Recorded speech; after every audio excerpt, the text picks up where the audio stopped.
अस्सलाम वालेकुम बच्चों, आज हम क्या पढ़ने वाले हैं, जो टॉपिक रिमेनिंग हैं चैप्टर नंबर 8 के दो टॉपिक रिमेनिंग थे। जो दोनों टॉपिक है वो कौन से हैं, order of chemical reaction and factors affecting on the rate of reaction. ये दोनों टॉपिक आज हम इस लेक्चर में कंप्लीट करेंगे और उसके साथ आप लोगों के बुक के कुछ प्रॉब्लम्स और ये कुछ इक्वेशंस भी हम सॉल्व करने वाले हैं। तो हम शुरुआत करते हैं आर्डर ऑफ रिएक्शन से। सबसे पहले आर्डर कितने टाइप के होते हैं? आर्डर बच्चों 4 टाइप के होते हैं, मतलब 0 आर्डर से लेकर 3rd आर्डर तक हो सकते हैं। और आर्डर कहीं पे आपको ये भी लिखा हुआ मिलेगा कि आर्डर फ्रैक्शन में भी हो सकते हैं। आर्डर 0 भी हो सकता है, आर्डर फ्रैक्शन में भी हो सकता है, आर्डर होल नंबर भी हो सकता है। तो ये भी MCQ आए तो आप कर सकते हैं कि फ्रैक्शन में भी आर्डर होते हैं। ये पंजाब के बोर्ड के जो बुक है पंजाब का, उसमें लिखा हुआ है। और आर्डर जो है, अब हम ये इक्वेशन सॉल्व करेंगे तो आपको पता चलेगा कि आर्डर है क्या एक्चुअली। फर्स्ट आर्डर क्यों किस तरीके से निकलते हैं, सेकंड आर्डर।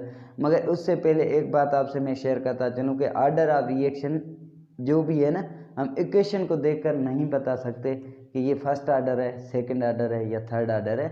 वो वेरीफाई किए जाते हैं कहाँ पे बच्चों, लेबॉरेटरी में। अब आप लोगों के बुक में जो एग्जाम्पल दिए हैं वो वेरीफाइड एग्जाम्पल्स हैं। वो क्या है बच्चों, वो लेबॉरेटरी में वेरीफाई करने के बाद बुक में रखे गए हैं कि ये फर्स्ट आर्डर है, ये सेकंड आर्डर है, ये 3rd आर्डर है। आर्डर का मतलब है कि रेट ऑफ रिएक्शन कंसंट्रेशन पे डिपेंडेंट है या नहीं है। अगर कंसंट्रेशन पे डिपेंडेंट है तो कितनी कंसंट्रेशन पे डिपेंडेंट है। अगर 1 कंसंट्रेशन पे डिपेंडेंट है इट मीन्स के इट इज़ फर्स्ट आर्डर। अगर 2 पे डिपेंडेंट है सेकंड आर्डर, 3 पे डिपेंडेंट है 3rd आर्डर। अगर कंसंट्रेशन पे डिपेंडेंट ही नहीं है तो हम उसको क्या बोलते हैं, सीडो आर्डर, और उनको हम बोलते हैं 0 आर्डर ऑफ रिएक्शन। ठीक है गाइस, ये सारी चीज़ें आज डिस्कस होगी। सबसे पहले आर्डर की डेफिनेशन क्या है। आर्डर की डेफिनेशन है कि जब बैलेंस केमिकल इक्वेशन में जो कोएफिशिएंट आगे लगे हुए होते हैं उनके सम को हम क्या बोलते हैं बच्चों, उनके सम को क्या बोला जाता है, आर्डर ऑफ रिएक्शन। जो कोएफिशिएंट होते हैं, सपोज करें को रिएक्शन कोई भी है, इस तरीके से आ जाए कि A2A + B will form XYZ कुछ भी CD। ठीक है बच्चों, अब इसमें हम क्या करेंगे कि आर्डर किस तरीके से निकालेंगे। जब आप रेट निकालेंगे ना, रेट आपने इस तरीके से निकाला था, rate is equal to K, और K के साथ आप क्या देंगे, A के साथ स्क्वायर, और B के ऊपर एक्सपोनेंट क्या है 1। अब आप क्या करेंगे, अगर इन एक्सपोनेंट को आप प्लस करें 2 + 1 तो ये कितना आ रहा है 3। इसका मतलब ये 3rd आर्डर है। इसका मतलब क्या हुआ बच्चों कि ये 3rd आर्डर रिएक्शन है। अगर यहाँ पे 2 ना हो, यहाँ पे 1 हो, एक जगह पे 1 हो, तो यहाँ पे 1 and 1 दोनों को आप प्लस करेंगे तो आर्डर क्या आ जाएगा, 2 आंसर आएगा। इट मीन्स कि it is second order reaction. इस तरीके से हम आर्डर निकालते हैं। अब यहाँ पे इक्वेशन दी हुई है, इन इक्वेशन के हमें आर्डर निकालने हैं। वंस अगेन मैं यही कहूँगा ये वेरीफाइड इक्वेशन है। इनके आर्डर जो बुक में लिखे हुए हैं किस तरीके से। अब बच्चों यहाँ पे देखें एक्सपोनेंट क्या है 1। अब रिएक्टेंट साइड पे एक ही चीज़ है, 1 कंसंट्रेशन है, और इसका रिएक्शन का रेट एक ही कंसंट्रेशन पे डिपेंडेंट है, इसलिए इसको हम क्या बोलते हैं, दिस इज फर्स्ट आर्डर। आप इसी तरीके से निकालें, ये क्या आएगा, फर्स्ट आर्डर। क्योंकि आप इसका निकालेंगे ना तो रेट इज इक्वल टू किस तरीके से निकलेगा बच्चों, rate is equal to K, और उसके साथ क्या लिखा हुआ है N2O5। अब N2O5 के ऊपर एक्सपोनेंट कितने हैं, कोई भी नहीं है। इसका मतलब बच्चों कितना है 1। अब 1 है मतलब ये कौन सा आर्डर है, फर्स्ट आर्डर है। अब सेकंड में क्या हुआ है, इस इक्वेशन में क्या लिखा हुआ है, यहाँ पे पूरे इसके आगे 2 लिखा हुआ है। इट मीन्स कि आप एक्सपोनेंट आ जाएगा उसके ऊपर 2 को के साथ और तो कोई रिएक्टेंट है नहीं, इसलिए इट मीन्स कि this is second order reaction. ये कौन सा होगा बच्चों, ये हो जाएगा सेकेंड आर्डर रिएक्शन। उसके बाद यहाँ पे आए, यहाँ पे देखें इसका आप रेट निकालेंगे तो किस तरीके से निकालेंगे बच्चों, इस इक्वेशन का आप इस तरीके से निकालेंगे, rate is equal to K, और क्या है बच्चों इसके साथ NO। अब NO के ऊपर कितने एक्सपोनेंट है, यहाँ पे 2 एक्सपोनेंट है, तो आप 2 इसके ऊपर लगाएंगे, और उसके साथ ब्रैकेट के अंदर आप किसको लिखेंगे, O2 को। अब O2 के आगे एक्सपोनेंट कितने हैं 1। अब 2 + 1 इज इक्वल टू ये कौन सा आर्डर हो गया बच्चों, ये 3rd आर्डर रिएक्शन है। कौन सा है, 3rd आर्डर। ठीक है, उसके बाद ये दो बहुत इंटरेस्टिंग है, और ये दो पूछे भी जाते हैं, ये दोनों पूछे भी जाते हैं, बहुत मज़ेदार हैं। वो किस तरीके से कि इनका आर्डर आप निकालें, क्या निकलेगा इनका आर्डर। ये ऐसे रिएक्शन है जो कंसंट्रेशन ऑफ रिएक्टेंट पे डिपेंडेंट ही नहीं करते। ये किस पे डिपेंडेंट होते हैं? ये डिपेंडेंट होते हैं सनलाइट। सनलाइट को आप एच में भी लिख सकते हैं। तो सनलाइट जो है इस पे डिपेंडेंट होते हैं ये रिएक्शन, ये कंसंट्रेशन पे डिपेंडेंट नहीं होते। लास्ट ईयर एमसीक्यूज भी आ चुका है कि दो reaction in which rate of reaction is independent on the concentration of reactant is known as, मतलब कोई ऐसे रिएक्शन जिनका रेट ऑफ रिएक्शन कंसंट्रेशन पे डिपेंडेंट ही ना हो, उन रिएक्शन को हम क्या बोलते हैं? उन रिएक्शन को हम बोलते हैं सीडो ऑर्डर और फर्स्ट ऑर्डर। मतलब ये दोनों रिएक्शन जो है ना, हेलोजिनेशन रिएक्शन जो भी होते हैं वो सनलाइट पे डिपेंडेंट होते हैं, इसलिए इस रिएक्शन को हम क्या बोलेंगे? इस रिएक्शन को हम बोले मीथेन मतलब आप कोई भी अल्केन लें उसका रिएक्शन क्लोरीन से करवाएं, ये हेलोजिनेशन रिएक्शन होता है। मतलब हेलोजिनेशन रिएक्शन यहाँ पे ये दोनों रिएक्शन जो है ये कौन से हैं बच्चों? Zero order. अब जीरो ऑर्डर को और क्या बोल सकते हैं आप? जीरो ऑर्डर को और आप बोल सकते हैं सीडो ऑर्डर। सीडो ऑर्डर कौन से होते हैं मैं बता चुका हूँ आपको, ठीक है, जो कंसंट्रेशन पे डिपेंडेंट नहीं होते। ये था सब कुछ ऑर्डर के बारे में। अब हम आते हैं किस पे बच्चों? प्रॉब्लम्स जो दूसरे दिए, मतलब factors affecting on rate of chemical reaction. अब कौन से फैक्टर्स होते हैं जो रेट ऑफ रिएक्शन पे इफेक्ट करते हैं? ये फैक्टर्स हैं सबसे पहले नंबर 1 कंसंट्रेशन। नंबर 1 पे मैं लिख रहा हूँ कंसंट्रेशन। अब हम कंसंट्रेशन को पढ़ते हैं बच्चों। कंसंट्रेशन का फैक्टर ये है कि कंसंट्रेशन बढ़ने से रेट ऑफ रिएक्शन भी इंक्रीज होता है। If concentration increase rate of reaction also increase. आप किसको छोड़ेंगे? सीडो ऑर्डर को। उसको छोड़कर बाकी जो भी रिएक्शन होते हैं उनका rate of reaction concentration increase होने से इंक्रीज होता है। अब यहाँ पे आप ये भी नहीं कह सकते कि concentration is directly proportional with rate of reaction. Rate of reaction से डायरेक्टली प्रोपोर्शन ये नहीं कह सकते। क्यों नहीं कह सकते? क्योंकि कहीं पे रेट ऑफ रिएक्शन रिएक्टेंट को डबल करने से डबल हो रहा होगा, तो कहीं पे डबल करने से 4 टाइम इंक्रीज हो रहा होगा, कहीं पे डबल करने से 3 टाइम इंक्रीज हो रहा होगा। किस तरीके से वो हम ये प्रॉब्लम सॉल्व करेंगे तो आपको पता चलेगा, ठीक है। तो सबसे पहले कंसंट्रेशन का ये इफेक्ट होता है। अब इसके लिए ये प्रॉब्लम दिया हुआ है, मैं सॉल्व करवाता हूँ आपको। What will be effect on rate if concentration NO is double. अब ये रिएक्शन है एक 2NO2 प्लस हो रहा है, इसके साथ क्या है बच्चों? ऑक्सीजन बन रहा है 2NO2, ठीक है, ये रिएक्शन है। अब इसमें कह रहा है अगर इसकी कंसंट्रेशन हम डबल कर दें, और दूसरे में क्या लिख रहा है कि इसकी कंसंट्रेशन हाफ कर दें और इसकी कंसंट्रेशन डबल कर दें। मतलब 3 MCQs एक क्वेश्चन में पूछ रहा है। 3 प्रॉब्लम 3 सॉल्यूशन होंगे। किस तरीके से? अब देखें यहाँ पे if concentration NO2 is double, nitrogen dioxide की कंसंट्रेशन हम डबल करें तो रेट ऑफ रिएक्शन के पे क्या होगा? तो आप यहाँ पे देखें 2 है, तो NO जब 2 लिखेंगे आप इसके ऊपर क्या स्क्वायर, तो जब आप डबल करेंगे, डबल मतलब 2, अब 2 का स्क्वायर कितना होगा बच्चों? 4। इसका मतलब ए के लिए क्या है? जब कंसंट्रेशन NO इज डबल, यहाँ पे क्या है? ये NO2 नहीं है बच्चों, ये NO है। ये क्या है? NO है।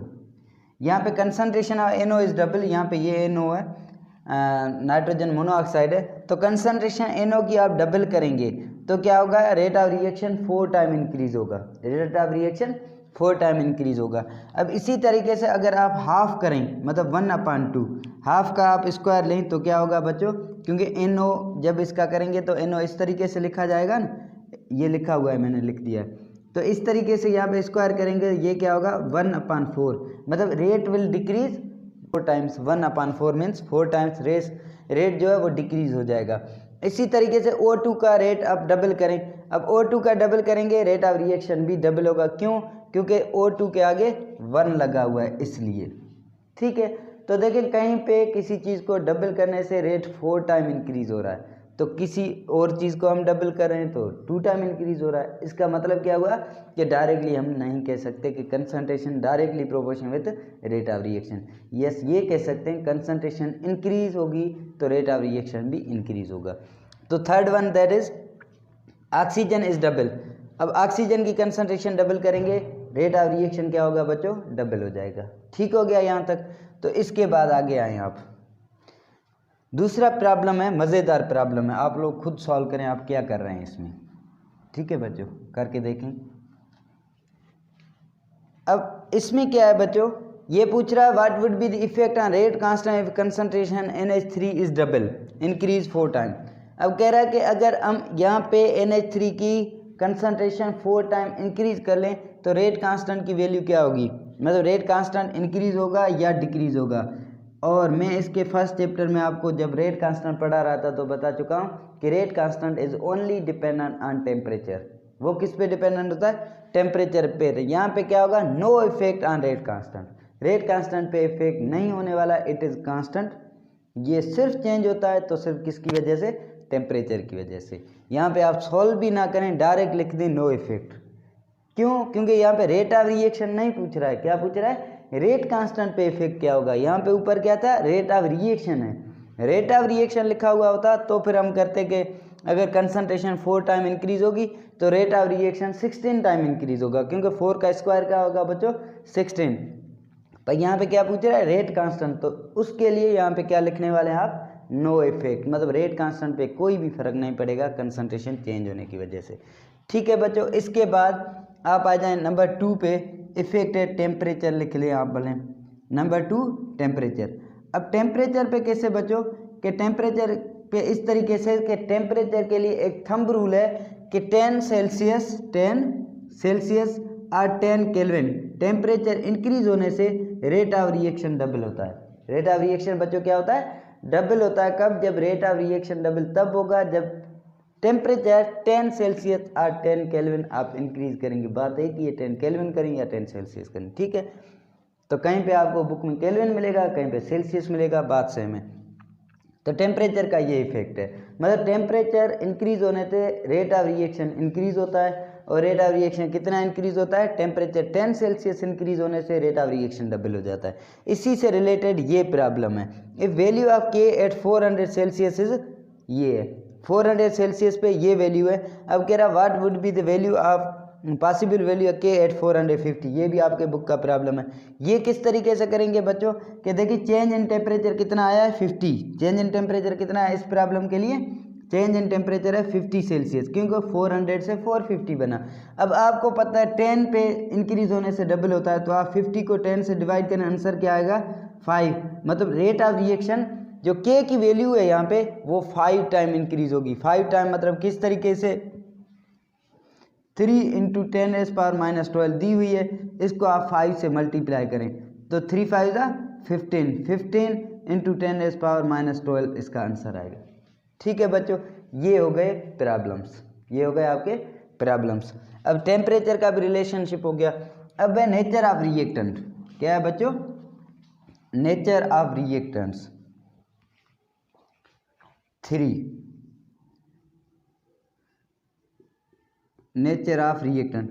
नेचर ऑफ रिएक्टेंट के लिए आपके बुक में एक एग्जांपल दिया हुआ है कि कुछ रिएक्शन स्लो होते हैं, कुछ रिएक्शन क्या होते हैं बच्चों, फास्ट होते हैं। अब फास्ट और स्लो किस तरीके से होते हैं, वो इस तरीके से, कुछ रिएक्शन ऐसे होते हैं जिनकी एनर्जी ऑफ एक्टिवेशन ज़्यादा होती है, उनका रेट ऑफ रिएक्शन स्लो होता है। और कुछ ऐसे रिएक्टेंट होते हैं जिनकी एक्टिवेशन एनर्जी लो होती है, वो उनका रेट ऑफ रिएक्शन फास्ट होता है। अब एक्टिवेशन एनर्जी को कम करने के लिए हम क्या करते हैं बच्चों, एक्टिवेशन एनर्जी को कम करने के लिए हम यूज़ करते हैं किसका, याद है आपको, कैटलिस्ट का। ठीक है, कैटलिस्ट यूज़ करेंगे तो एनर्जी ऑफ एक्टिवेशन आप लो कर सकते हैं। तो यहाँ पे क्या नेचर ऑफ रिएक्टेंट में यही है कि रिएक्टेंट का अगर रिएक्टेंट की एनर्जी ऑफ एक्टिवेशन ज़्यादा है तो रिएक्शन स्लो होगा, अगर एनर्जी ऑफ एक्टिवेशन लो है तो रिएक्शन फास्ट होगा। ये हो गया नेचर ऑफ रिएक्टेंट। उसके बाद है नंबर 4 सरफेस एरिया। क्या है बच्चों, सरफेस एरिया। अब सरफेस एरिया से क्या है कि अगर हिट्रोजीनियस मिक्सचर हो, अगर रिएक्शन हमारा हिट्रोजीनियस हो, हिट्रोजीनियस का मतलब कि अगर एक रिएक्टेंट गैसेस फॉर्म में है, दूसरा रिएक्शन सॉलिड फॉर्म में है, या उसमें है अपना लिक्विड फॉर्म में है, तो आप क्या करें, सरफेस एरिया बढ़ाएं। सरफेस एरिया बढ़ाने से रिएक्शन का रेट फास्ट होता है। ये आप लोग घर में भी करते हैं। ठीक है, कभी भी कोई चीज़ हम क्या करते हैं, डिजॉल्व करते हैं। अब शुगर के बिगर मालिक्यूल नहीं है, स्मॉलर मालिक्यूल्स हैं, स्मॉलर क्रिस्टल्स हैं। क्यों, क्योंकि स्मॉलर क्रिस्टल्स इसलिए क्योंकि वो जल्दी डिजॉल्व हो जाते हैं। तो इसी तरीके से यहाँ पे रेट ऑफ रिएक्शन इंक्रीज होगा if you will increase surface area. अगर आप सरफेस एरिया बढ़ा रहे हैं तो रेट ऑफ रिएक्शन भी इंक्रीज होगा। ठीक है बच्चों, उसके बाद आप आ जाएं कैटलिस्ट। क्या बच्चों, नंबर 5 पे है कैटलिस्ट। अब कैटलिस्ट का क्या इफेक्ट है? कैटलिस्ट के दो टाइप होते हैं बच्चों, एक होता है नेगेटिव कैटलिस्ट, एक क्या होते हैं नेगेटिव कैटलिस्ट, और दूसरे होते हैं पॉजिटिव कैटलिस्ट। ठीक है, अब नेगेटिव कैटलिस्ट और पॉजिटिव कैटलिस्ट में फ़र्क क्या है बच्चों? नेगेटिव कैटलिस्ट और पॉजिटिव कैटलिस्ट में फ़र्क ये है कि वर्ड से ज़ाहिर है नेगेटिव एंड पॉजिटिव। आपको पता है ना, नेगेटिव का मतलब क्या होता है कि वो कैटलिस्ट जो रेट ऑफ रिएक्शन को डिक्रीज़ करे। अब क्या होता है कि लेबोरेटरी में जब रिएक्शन हो रहे होते हैं तो कुछ रिएक्शन इतने फास्ट होते हैं उनका रेट भी कैलकुलेट करना मुश्किल होता है, उनको हैंडल करना भी मुश्किल होता है, तो फिर उसमें एक नेगेटिव कैटलिस्ट ऐड कर देते हैं। नेगेटिव कैटलिस्ट का काम है वो रेट ऑफ रिएक्शन को क्या करेगा बच्चों, डिक्रीज़ करेगा।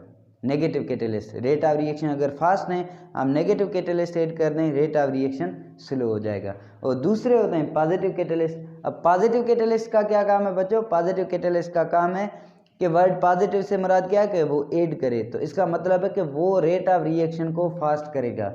अगर कोई रिएक्शन स्लो है, एनर्जी आपकी एक्टिवेशन हाई है, तो आप उसमें पॉजिटिव कैटलिस्ट ऐड करें। पॉजिटिव कैटलिस्ट ऐड करेंगे तो वो एक अल्टरनेट पाथ देगा किसको, रिएक्टेंट को, और उनकी कोलिजन स्ट्रांग होगी। स्ट्रांग कोलिजन होने की वजह से वो रिएक्शन फास्ट हो जाएंगे और उनकी एनर्जी ऑफ एक्टिवेशन जो है वो कैटलिस्ट क्या करता है, उसकी एनर्जी ऑफ एक्टिवेशन को लो कर देता है। ठीक है बच्चों, इसलिए कैटलिस्ट ऐड करते हैं। कैटलिस्ट 2 टाइप्स के होते हैं। And then last one that is radiation. अब 6 one that is radiation, effect of radiation on rate of reaction. ये मैं आपको पढ़ा चुका हूँ बच्चों, किस तरीके से ये दोनों रिएक्शन है, ये दोनों रिएक्शन किसके है, रेडिएशन के। मतलब कुछ ऐसे रिएक्शन होते हैं अगर रेडिएशन नहीं होगा तो वो रिएक्शन होंगे ही नहीं, स्पेशली सीडो ऑर्डर रिएक्शन। ये जो रेडिएशन का इफेक्ट होता है ये किस पे होता है, सीडो ऑर्डर रिएक्शन के ऊपर। अगर आप रेडिएशन ज़्यादा देंगे तो रिएक्शन का रेट फास्ट होगा, अगर आप रेडिएशन नहीं देंगे तो ये रिएक्शन स्टॉप हो जाएंगे। ये अंधेरे में होने वाले रिएक्शन नहीं है, ये डार्क में नहीं होंगे। ठीक है बच्चों, यही तक था। अगर कोई भी चीज़ आपको कंफ्यूज कर रही है, कोई भी चीज़ ऐसी हो जो समझ नहीं आ रही हो, तो आप मुझे काइंडली व्हाट्सएप पे SMS करके पूछ सकते हैं या कमेंट बॉक्स में कमेंट कर सकते हैं। मिलते हैं नेक्स्ट वीडियो में, तब तक के लिए अल्लाह हाफिज़, गुड बाय एंड अपना बहुत बहुत सारा ख्याल रखिएगा। थैंक यू बच्चों, टेक केयर, गुड बाय।